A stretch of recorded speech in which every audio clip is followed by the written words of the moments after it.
Today on the Diabetes Podcast. Gestational diabetes did not damage your metabolism. The pregnancy revealed it.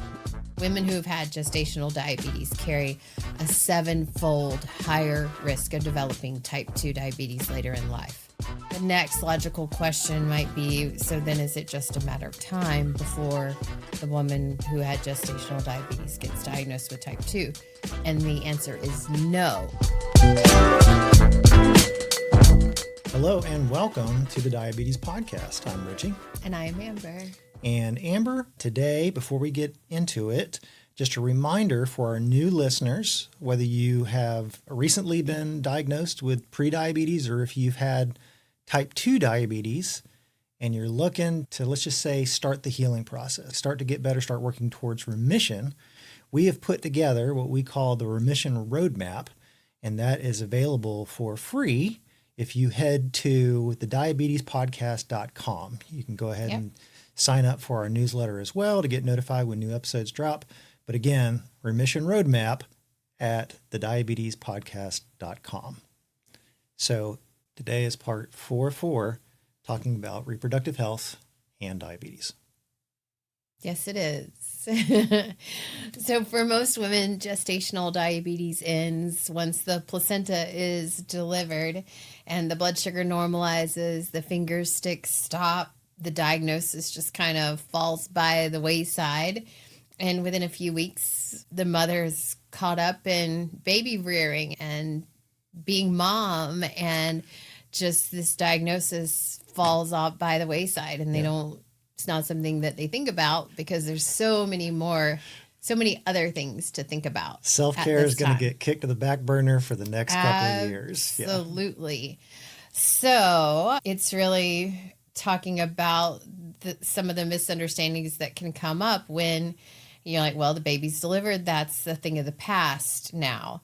And gestational diabetes, as we talked about in that episode, was never just that gestational diabetes event, or it wasn't a pregnancy event, if you will. It was more of a stress test. It quietly asked your metabolism to do more. And sometimes not so quietly. It asks your metabolism to do one of the hardest things it has ever done in your life and maybe will ever do. And for a window of time, you got to see like where the body's limits were.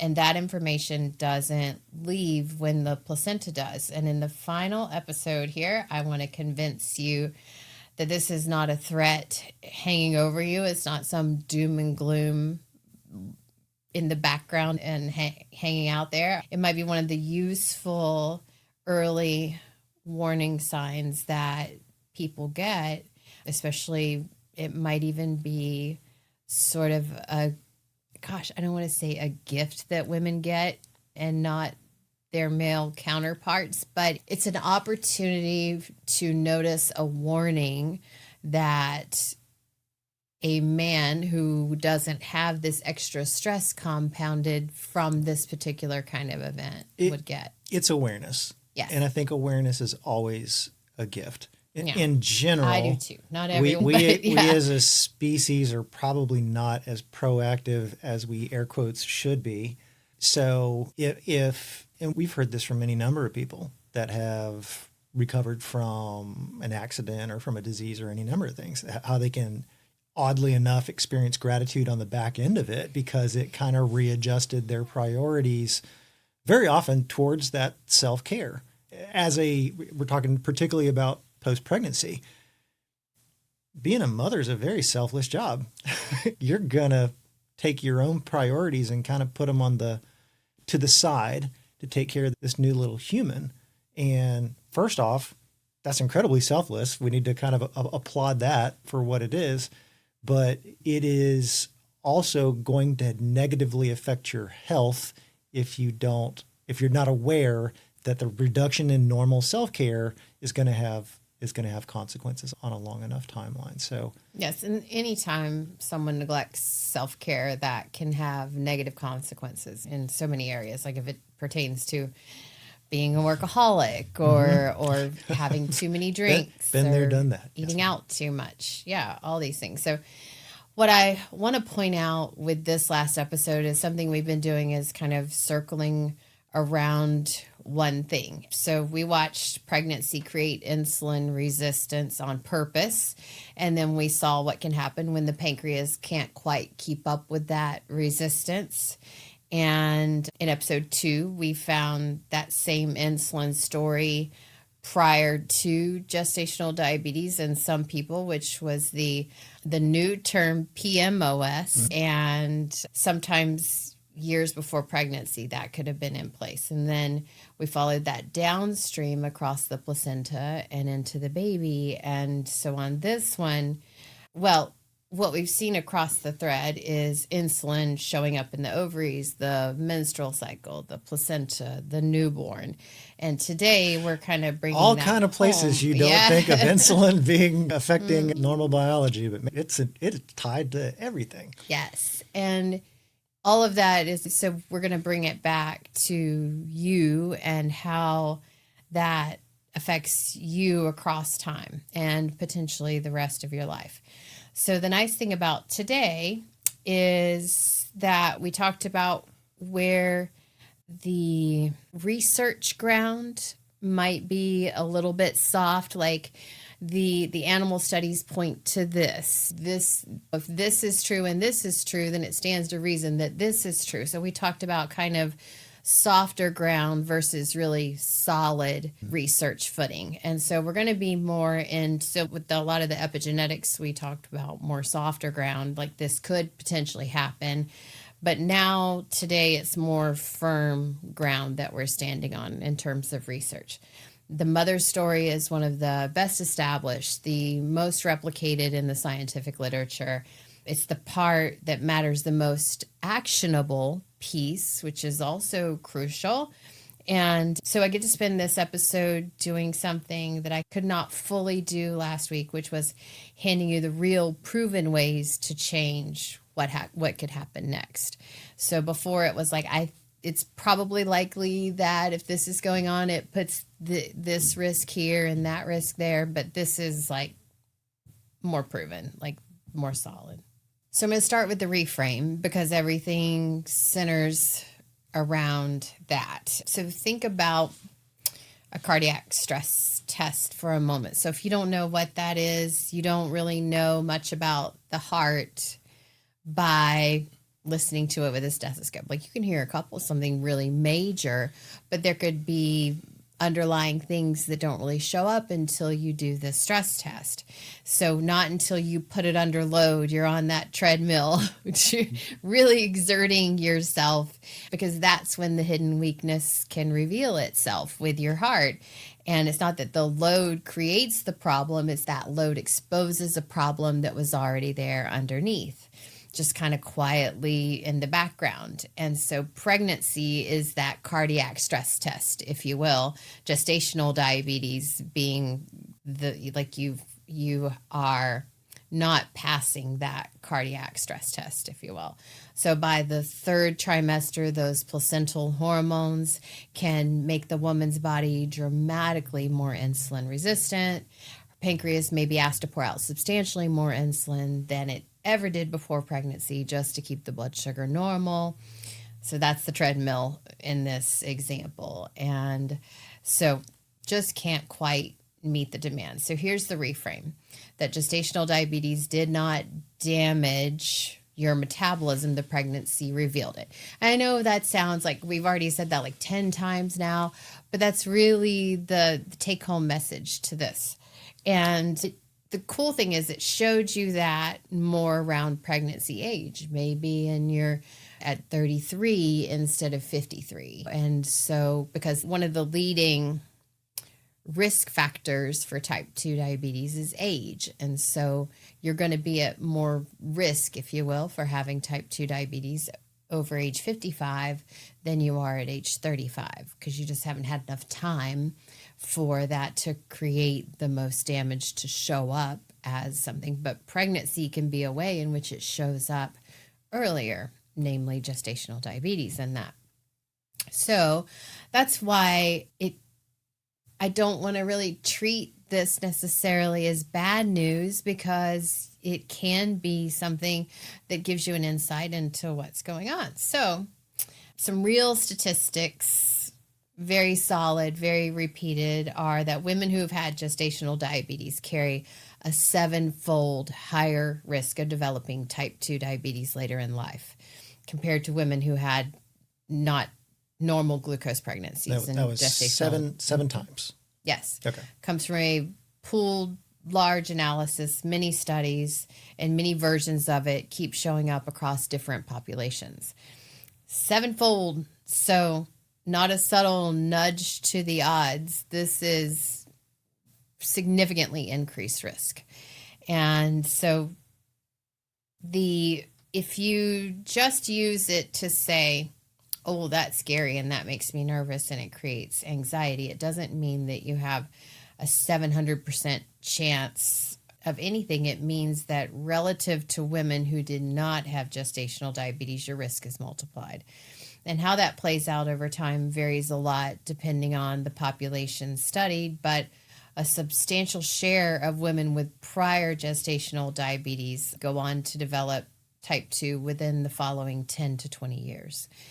In some higher risk groups, it's... You said 10 to 20? In 10 to 20 years, yes. So doing some quick math, assuming that we're talking about the majority of people are getting pregnant in their 20s to 30s, this almost kind of puts you on an accelerated path, because I think normally we're seeing this in your kind of 50s and 60s is when, at least for the people we work with, kind of that and I would assume the general population, kind of that window seems to be the normal thing. So is it safe to say that not only is your risk increased, but kind of the risk of developing it earlier seems to be a thing? Yeah, because the highest risk is in the first 5 years after diagnosis with gestational diabetes, which is crazy.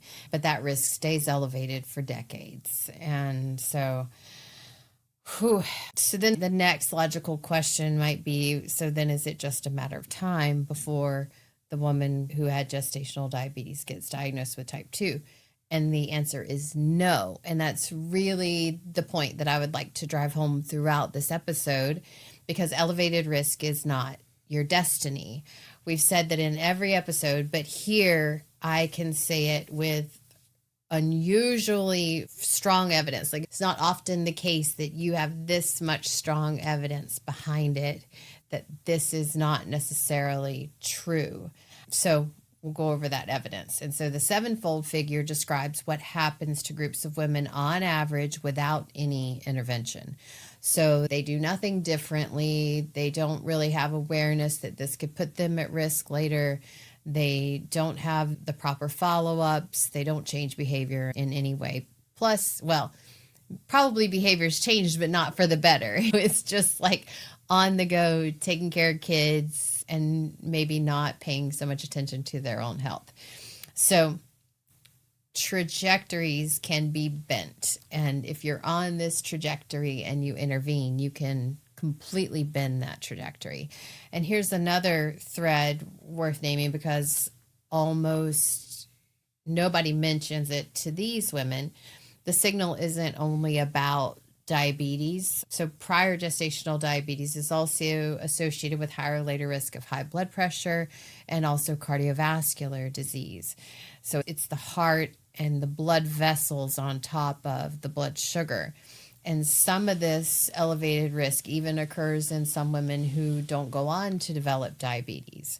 So the honest framing is bigger and I think even more useful, because that pregnancy diagnosis handed to you gives more information about your whole metabolic picture, which I think is also another reason why PCOS was changed to PMOS, which had more to do with that metabolic aspect of the entire process that's going on. So it sounds like that's much worse. Like, oh, it's not just your sugar. We're also talking about your blood pressure and your cardiovascular system. But I like to think that it's better because you can prevent so much more if you change the trajectory and do something different. because you can do just a number of screenings that can help prevent all of these things all at once as well. So, and this goes back to something I've said many times over a couple of podcasts now and to many different people, is just that a diagnosis or a diet that's good for someone who has type 2 diabetes is good for someone who has type 1 diabetes, is good for someone who has cardiovascular disease, high blood pressure. Like, they are all best connected. human practices for avoiding chronic disease. Exactly. So then going back to that stress test, let's say, what do we actually do with a stress test result? People follow up on it. There's no way you're going to go get a cardiac stress test and then not follow up on it. That's silly. But the American Diabetes Association 2026 Standards of Care recommend a 75-gram oral glucose tolerance test at 4 and 12 weeks post-delivery. So 1 month and 3 months post-delivery. And then that test should be a normal lifelong screening every 1 to 3 years. I said lifelong, and then I said every 1 to 3 years. So lifelong every 1 years. to 3 years for the rest of your life. Yes, thank you. That makes, you put it together. And so the reason that you can't just do an A1C test, because the oral glucose tolerance test is a lot more annoying. You got to have the 75 grams of this sugary. Blech. But because an A1C is a measure over 3 months' time, especially in the very beginning at the 4 and 12 weeks, you're not going to see the changes maybe fast enough. So that's the thing, especially if you have a newborn at home, to do the test to see the results. So, yeah, it's just kind of unreliable in the early postpartum period. So it can push the A1C falsely low for a while. So you might get an A1C back that's normal, that the postpartum glucose doesn't really reflect. It's more abnormal. So the oral glucose tolerance test sidesteps all of that by directly watching how your body handles a high glucose load right now. And that's why the guidelines specifically ask for the tolerance test in that early window. So later on, when we say like every 1 to 3 years for life, that could be an A1C test, to clarify there. So I mentioned the 2026 ADA guidelines. People don't follow that. I mean, like there's the guidelines, and then there's what people do. And sometimes when guidelines come out, it takes a while for everyone to know about them, to get up to speed on them. And just because the endocrinologist knows, so here's the thing, just because the endocrinologist is more familiar with the current guidelines for diabetes, the general practitioner, probably the OB would, but you're not necessarily following up with an OB postpartum. It's more your general practitioner. Well, I'm going to take it a step further. If you're talking the general ADA guidelines, those are maybe going to be interesting to somebody that identifies as, I have diabetes, right? Yeah. Which from what we've seen, I would say, unless you've had type 2 for 5 to 10 years, that probably hasn't set in to where you're like, I might need to pay attention to these guidelines. It's gotten bad enough that I'm aware that something needs to change. By and large, most people will. We've seen this particularly with prediabetes. You're going to get a diagnosis, and the recommendation is, let's watch it and see what happens. We're aware of this. Let's see which way the number goes. Yes. Which is we as the Diabetes Podcast think that is terrible guidance. Yes, that is essentially that's your almost. So since we're in the just talking about gestational diabetes, that's you're a little pregnant. Yeah. So let's just watch and see if this becomes a baby. Wow, that belly gets bigger every single month. Like, the guidelines as it relates to what we're talking about. Let me roll that back. prior life in the military, if you're on a range, we were real scientific about making sure you got enough water. If it's outside and it's hot, we knew that if you were a heat casualty, meaning that if you had heat stroke or heat cramps or any of these other kind of things, having it once meant that you are more likely to have it forever. Yeah. That was a thing. So prior to starting the range, we'd already identified who the problem children were. Yeah. And they basically had somebody almost hovering around them. You drinking water? You drinking water? You drinking water? Did you drink water? Have you drank water in the past 5 minutes? That kind of stuff. That's a good connection. And it was, as normal human beings, we don't have that level of support. You don't have your physician being like, are you checking, you're being aware of your A1C or all of that kind of stuff. As it relates to gestational diabetes, you're effectively a heat casualty. You need to be aware that gestational diabetes most likely occurred because prior to pregnancy, you had some level of insulin resistance, right? Which is not unusual. Lots of people in our modern world have insulin resistance for years before a diagnosis of anything. You just happen to, again, have that opportunity during pregnancy to identify an issue not related to pregnancy at a point earlier than most people have the opportunity to have that awareness.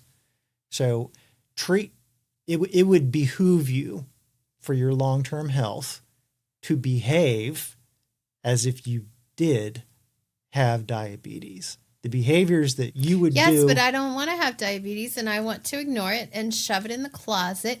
Nobody wants to latch on to this, and therein lies the problem, right? Because denial is so strong, even in people who are told that they have type 2 diabetes. No, if I ignore it, it'll go away. I don't feel any different. I wouldn't say that if they ignore it, it'll fine. go away. Like it's very easy to ignore.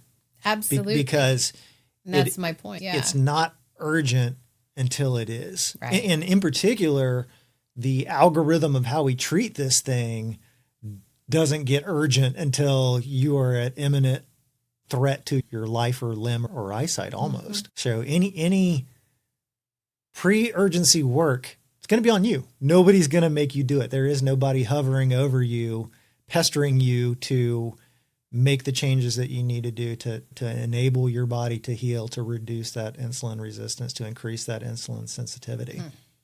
Absolutely. Absolutely. And to compound everything that you just said, depending on the study, only something like a third to a half of women with gestational diabetes actually complete the oral glucose tolerance test within the 4-week timeline or the 12-week. And I don't think it's because women don't care. I think it's exactly because of nurturing and trying to keep a small child alive. You're feeding around the clock, sleep deprived in a way that is completely unexplainable to anyone who's not been a parent. All right. And then probably, this may not be identified, but we've talked about on other podcasts how not getting good sleep can increase your insulin resistance. So even for normal people, this is a time in which you are going to be almost naturally metabolically compromised for an extended period of time. Yes. And it's more about follow-up visits for the baby, not you. I mean, you've done your role. You have given birth to this child. We're done with you. It's how's the baby's growth? Are we developing on a normal scale? Are you in the 50th percentile, higher or lower? What does this look like weight-wise, feeding-wise? Like there's so much with the baby that the mom just, shoo, that's not the important thing. So it would be really quite gross for me to say, you were supposed to get that 4 and 12-week oral glucose tolerance test. So don't be surprised that you have type 2 diabetes 5 years down the line. Some other stuff came up. Yeah, a couple of other things like living life came up in the meantime. So I hope if you're listening to this and any of this resonates, that you really have a lot of mercy for yourself, a lot of softness and caring and gentleness with yourself, because you kept another human alive for some time, and you've fed yourself and fed everyone else and made sure some doctor's appointments happened. There's no shame around this. It is just the body struggling, and sometimes that can be compounded by other things going on in your life, which is understandable. So it's basically, I wanted to talk about like a short, concrete way to try to make sure these screenings actually happen, like words to say, because having it ready, like I've had gestational diabetes, and saying that at your appointment is good. So number one would be book your postpartum appointment before delivery of the baby, well before, because babies sometimes come earlier than expected. So make sure, especially with gestational diabetes, if you need a cesarean delivery, or if they believe that the baby is large for gestational age and move the delivery date sooner, make sure you go ahead and book a postpartum appointment, which, to be fair, is sometimes challenging because the staff might ask, okay, when was the baby delivered? And you're like, well, not yet. And then we'll call back once the baby's delivered. So I think here it's important to be firm and say, yes, and I was diagnosed with gestational diabetes, so I want to make sure and at least do the 12-week out. And if that 12-week ends up being the 4-week, great. Like just having that on the books. Which, again, there are challenges because when was the baby born? Or at least when you leave the hospital at your that's probably actually more realistic, although your brain's going to be a little mushy and not thinking logically, but make it at that. Through no fault of your own. Exactly. Either before you leave the hospital, birth center, what have you, or the very first newborn appointment. Make sure that postpartum appointment is made, but not when things settle down, because being the parent of a newborn, there's no such thing. If nobody's told you, that's not a thing. That's never going to happen again. Yeah. Yes. So here's the sentence, and you can write this down if it's helpful. I had gestational diabetes. I know I need a glucose test between 4 and 12 weeks postpartum. Can we order it and get it on the calendar right now? And if they say, no, we wait for this, say, well, I'm concerned that my post-delivery brain is not going to be the top priority. So could you even just drop the ADA says I need this within this? That way it's not I'm making this up, or I feel like I'm not being a hypochondriac here. Yeah. This is for real, in case you guys are not aware, and as healthcare providers, I hope you are, but we're going to treat this gestational diabetes like it's diabetes, and the recommendation for that is to have this test at this interval post-delivery. Yeah. You can also, if that's still a struggle, you can also just in your mind say, the baby's going to have these post-delivery visits. So in my mind, I'm going to tie my visit with that and schedule it. You know what? We're going to make this super easy. We're going to put a script in the show notes. If this applies, please just copy the bit, take it there, and read it verbatim, and make it easy. That way, you're not expressing unnecessary worry, or you're not, again, being a there's a possible fear of I'm not trying to be a squeaky wheel, or just no, this is a real thing that can very likely affect your health, your ability to not just be a great mom in the next year for this baby, but to be very available and healthy and supportive for not just them, but for their kid. I mean, like, this is a long-term, being a good mom is a long game. And you can actively affect your ability to be a really good mom for a really long time right now. Love that. Yes. So here's another tip.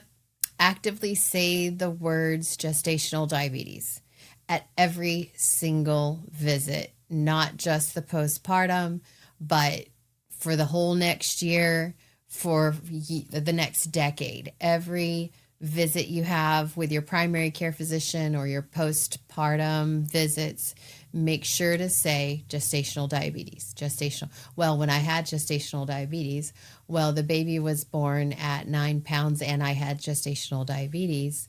Oh, I'm so glad the baby's weight is this, given that I had gestational diabetes. Like, find a way to put it in there, and it matters more than it should, because as time passes, it drops off your record out of everyone's field of vision and memory. So make yourself the keeper of that fact. You are your healthcare provider. And we've said this over and over, but at any new doctor, any annual visit, for my history, I had gestational diabetes with pregnancy. It's supposed to be screened for diabetes every 1 to 3 years. I remember hearing that on the diabetes podcast, or, I just hearing it somewhere. Who cares? Am I due? Just checking in with that, because you are reminding in a space where it almost always gets forgotten. So remember, if you don't make it a priority and you don't remember, 7 times greater risk. So there's a lot at stake to this. I think that's important. I've got an analogy. Yeah. If you're open to it. Yeah, give it. Okay. The last one with heat stroke was really good. So okay. So imagine you're driving along in the car. Right? You got your family with you, all this kind of stuff. Talking. Somebody in front of you slams on brakes. Right? And you see the red lights and you slam on brakes and your wheels lock up and you're skidding. At this point, you're at the mercy of the friction between your tires and the road, and you're skidding. And pump the brakes. You stop 1 inch from this car in front of you, and everybody kind of lets out a collective, because for a second there, you didn't know what was going to happen. For a second there, you thought you were going to hit this person. This person could be injured. The people in your car could be injured. Like, all of this stuff goes through your mind. But now all of a sudden that's gone. I'm stopped. There's no damage to the car in front of me. There's no damage to my car. Everybody inside the car is fine. And one of two things can happen. I can just wipe the sweat off my brow and go back to what I was doing, or I can change the way I drive with the awareness of my brakes didn't stop me nearly as fast as I thought they were gonna. Right. You so know, let's keep a safe distance. Up until this point right now, I thought I had 30, 40, 50 more feet than I actually do. If I'm actually going along at this pace, I need more space with the car in front of me, because diabetes isn't the deer that jumps out in front of your car and I slam into it. Ooh. Diabetes is literally the car in front of you. And if I'm aware of where it's at, and I'm aware of how fast I'm going and how much space I have between it, the likelihood, I can never get it to zero, but I can greatly reduce the likelihood of slamming into that car in front of me if I'm making sure that space is correct, and I'm making sure that my speed I'm going the speed limit, and I have all, there's these safety precautions that I can do that make driving relatively pleasant. I don't have to worry about slamming into that car in front of me because I almost got into a wreck once, as opposed to when you get into a wreck, you start to behave differently after that. An evolved person, I would say, can realize, can treat a near miss as a hit, right? Yeah. I thought I was going to be in bad way. There was all this fear that came along with this diagnosis of gestational diabetes. I didn't know what that meant. Nobody explained this to my satisfaction, or what this means for my baby, or what this means for my long-term health. Hopefully we've done some degree of making that better on this podcast. But I know right now I had this thing, and all of the worst stuff can happen at any point, if I'm not aware of what my status is, what my A1C is, what my insulin resistance is, all these kind of stuff, I'm going to have to be hyper vigilant. I'm going to have to maintain more distance. I'm going to have to, you often refer to my driving style as Grandpa Gruber. I intentionally drive the speed limit and slow and incredibly defensively, because I don't want any possibility of hurting the people in the car or the people in the car in front of me. Okay. So one last tip. If you are someone who is more tech savvy, and if you're younger than I am, you're probably more tech savvy than me. So not to be ageist, but I find that the younger you are in general, the more tech savvy you are. It's not always true. Not at all. But use that technology to your benefit.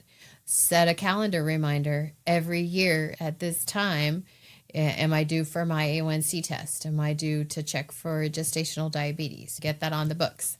And then maybe even a reminder every single day until you do it, which I've had these before. And I think they drive you crazy because you're like, are you going to do that? Like different reminders that I have. I'm like, one day, but I don't want it off my calendar yet. Anyway. Oh, one more. I forgot. The other is, if at any point along this journey, you are given a diagnosis of pre-diabetes, it is not a, let me file that away in my pocket and deal with it later. Like, I feel like that's so obvious, but if you're new to our podcast, that is absolutely something to take in inspiration from, to even more action, because your job is going to be to learn as much about this as you possibly can. Don't expect for people to just tell you random things about it. It is your active job to learn from reliable sources how to prevent this from becoming diabetes, because on this current trajectory, you will have type 2 diabetes. Well, in all fairness, I think with the most recent metric that I've come across of spontaneous remission is 1.6%. So there is a 1.6% chance on a diagnosis of prediabetes that this will just go away. Those are not good gambling odds. I would treat it like the other 98.4% that this does get worse for. That's the most likely outcome. And do what you need to do while you still have some of that beta cell function. Right. And after spending the whole last episode saying we can't promise prevention about the child and we don't know what's going to happen here, I finally get to stand on some really firm, solid evidence that says so much stronger about the person with gestational diabetes, with you if you had gestational diabetes. So it's a landmark program. Speaking of remission, there's the Diabetes Prevention Program, and it looked at people at high risk for type 2 diabetes and randomly assigned them to intensive lifestyle change or the medication Metformin or a placebo, and followed what happened. And crucially for us, it specifically included a group of women with a history of gestational diabetes. And the researchers looked at that group all on their own as a separate study arm within that.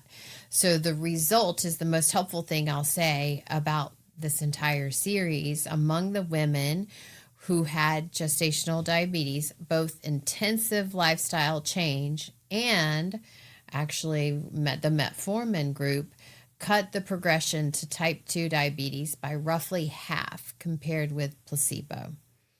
So remember, we've talked about medication in the past being the scaffolding. So it would be interesting to take a look at, I think if they had continued the study out longer, and they might publish more, but if they had looked at that gestational diabetes group once, so Metformin will be very helpful, but at some point you can out-eat any drug. You can out-sit any drug. And so it would be interesting to see what happens over time with those, because we're pro lifestyle intervention in our group. And when we say intensive lifestyle therapy, that is right. not, what does that mean exactly? What we're talking about is moving more and eating better and progressively getting better. But that's so vague, eating more and moving more and eating better. Okay. And that's why we're on episode 68. We have many other podcasts that discuss what does eating better look like? What does moving more look like? And we're not the only resource for that, of course. So sit with that, cutting it in half against that 7-fold number. So the elevated risk is real, but it turns out to be one of the most modifiable elevated risks that we know of. So this is not a eat well and hope that it gets better. This is absolutely, you eat better, you cut the risk in half. And that's how you bend it. And the fascinating detail worth pulling out, because it might matter for a real conversation with your doctor, is that in the diabetes prevention program overall, intensive lifestyle change generally outperformed metformin. But in the women with prior gestational diabetes specifically, metformin did work unusually well, about as well as lifestyle change in that group, and notably better than it did in women without gestational diabetes history. So for whatever reason, you get an even better outcome from metformin in this group of women. So it just might be particularly responsive to that medication. So that's a conversation to put in your back pocket. That you can put in your back pocket to talk to your clinician about that. Whether or not insurance would cover that, you might need a prior authorization, maybe a peer-to-peer, but ideally that would be a drug that would be covered given the history of gestational diabetes. And typically is very inexpensive. Especially if you had prediabetes. Yeah. Oh, very inexpensive. I don't know, though, what the out-of-pocket costs would be without insurance, but there are generic forms of that, so it should be pretty reasonably in terms of reasonable. This is not a GLP-1. This one's widely available and historically very inexpensive. So to get even more specific about what lifestyle change looked like within the diabetes prevention program, it was modest sustained weight loss in people who had weight to lose on the order of 5 to 7% of body weight, even more specific. And regular physical activity, something like a brisk half-hour walk most days. Achievable, totally unglamorous, but very, very powerful. And we've spoken to this many, many times. But I'd rather hand you that than some sort of fantasy, like if you stand on one leg and hop over and do this specific program and don't eat brown bananas. This is very possible. I think we've talked about offline how much damage The Biggest Loser had back when it was on television. As far as creating this idea that I've got to do this extreme thing to change, because the outcome is like not one single person that went through there sustained that weight loss. It was almost uniformly. And was psychologically really damaged. I was psychologically damaged just watching the show. And this was before my degree in dietetics when it first came out. And even then I knew this is not healthy. This is gross. This is I understood why people signed up for that. I mean, what an opportunity to go on and have the opportunity to win money and also lose weight in the process. I think people didn't know what they didn't know, but man, the psychological damage. Yeah. Another shout out to that remission roadmap. We've got some kind of best recommendations on there. Check that out. Yep.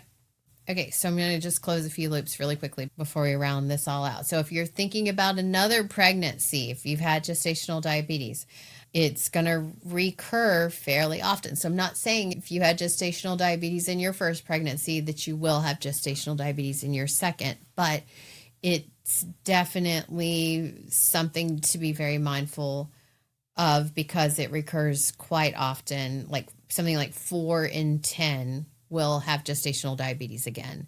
So almost half, if you had gestational diabetes the first pregnancy, you'll have it the second. So not to discourage, but that's another reason to do some change and work on that trajectory there. Just optimize everything before the next pregnancy is the goal. And then with breastfeeding, I want to revisit this from the mother's side. We spoke about epigenetics and breastfeeding briefly, but breastfeeding is associated with better maternal metabolic recovery.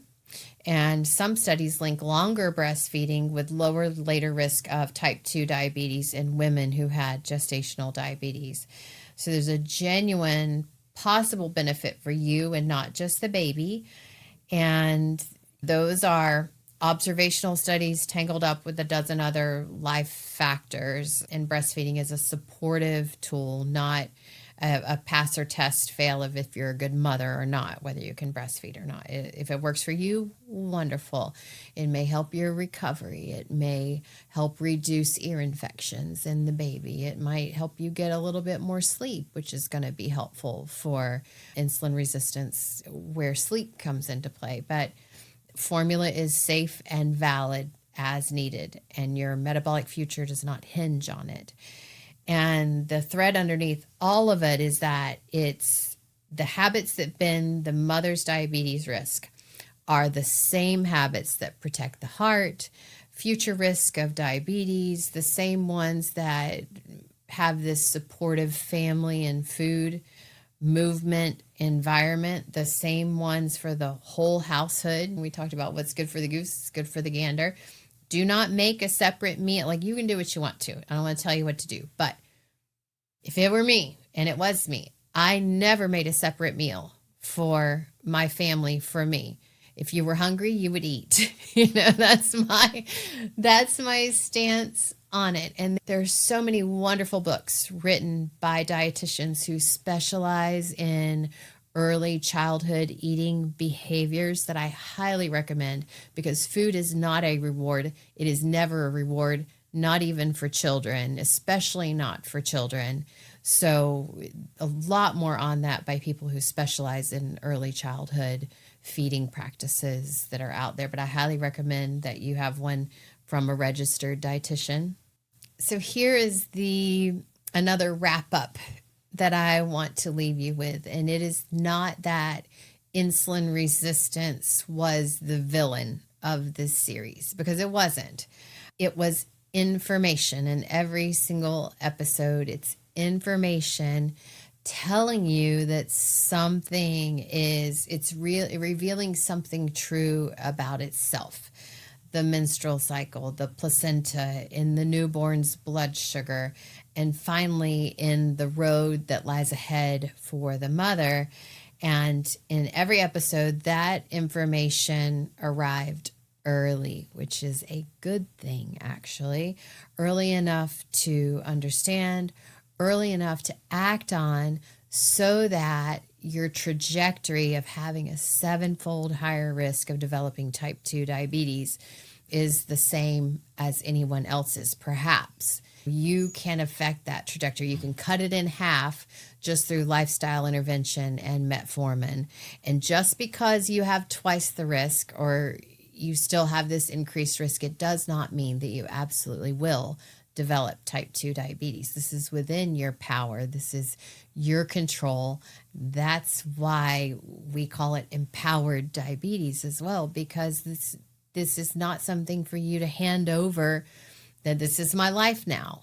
Absolutely not. This is hope for a different future, hope for better blood sugar control and having more energy and feeling better.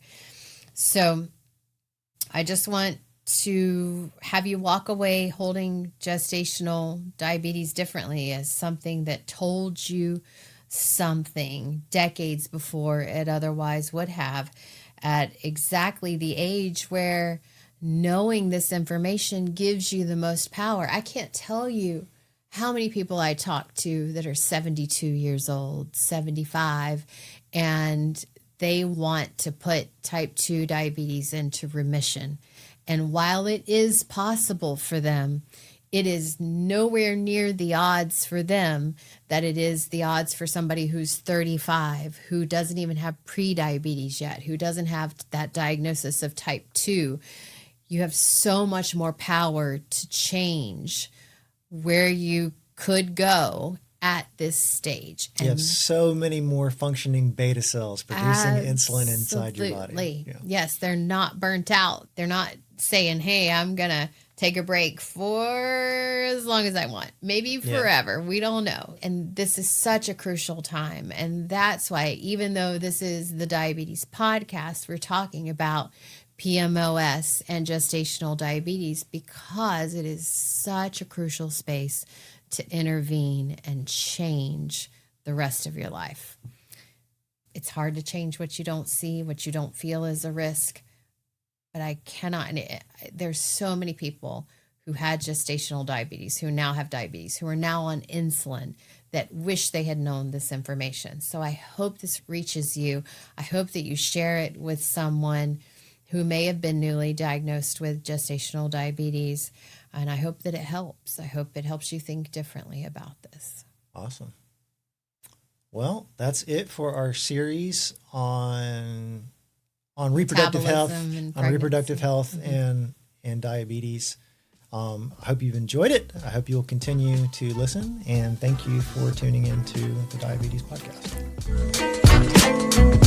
Thanks for listening to the Diabetes Podcast.